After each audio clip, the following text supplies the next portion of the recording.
enable the executive to configure the corporation. Creating value through divestitures. To change metaphors from the garden to the lake, divestitures are the ugly ducklings of corporate strategy when compared to the swans of mergers and acquisitions, M&A, and the geese of organic growth.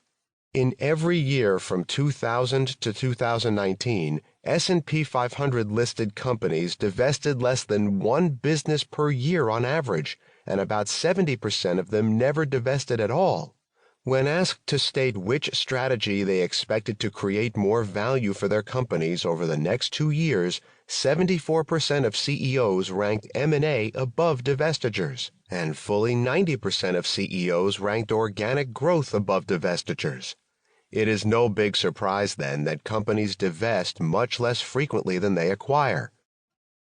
Corporate divestitures only account for about 30% of disclosed annual deal volume and value globally, as shown in Exhibits 1.1 and 1.2. While it should be acknowledged that virtually every purchase is another company's sale, sales are but one form of divestiture. Other divestiture structures, such as the various types of spinoffs and joint ventures, split-offs, and tracking stocks, are divestitures that are not offset by concomitant acquisitions. Then there are the financial press and the databases, which conventionally label a transaction as an acquisition rather than a divestiture, unless the divestiture is announced first. Finally, from a methodological perspective, analyzing the post-divestiture performance of a divesting company is unaffected by the fact that it divested a business operation via a sale to a buyer. All this having been said, however, transactional characterization is certainly skewed by the financial press toward acquisitions. Yet there is an echo of Hans Christian Andersen's fairy tale when it comes to value creation.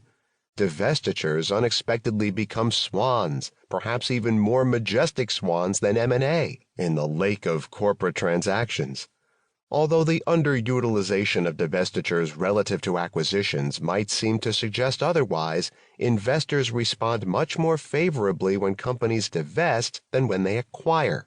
Exhibits 1.3 and 1.4 indicate that in the universe of corporate transactions, the excess shareholder returns to divestiture announcements surpass those of acquisition announcements, and the performance differential between companies that divest and companies that acquire persists for up to 36 months after the completion of these transactions. The juxtaposition of these two sets of findings highlights the questions that are at the heart of this book. Since divestitures demonstrably create value for the companies that undertake them, why aren't they perceived that way? And why aren't they used more frequently?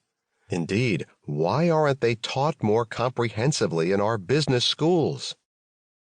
To shed some light on this matter, consider the following example of a company that failed to divest soon enough. A cautionary tale. From time to time, the expression Buddenbrooks syndrome has been used to illustrate the multi-generational growth and decay of a family business. Buddenbrooks was Thomas Mann's first novel.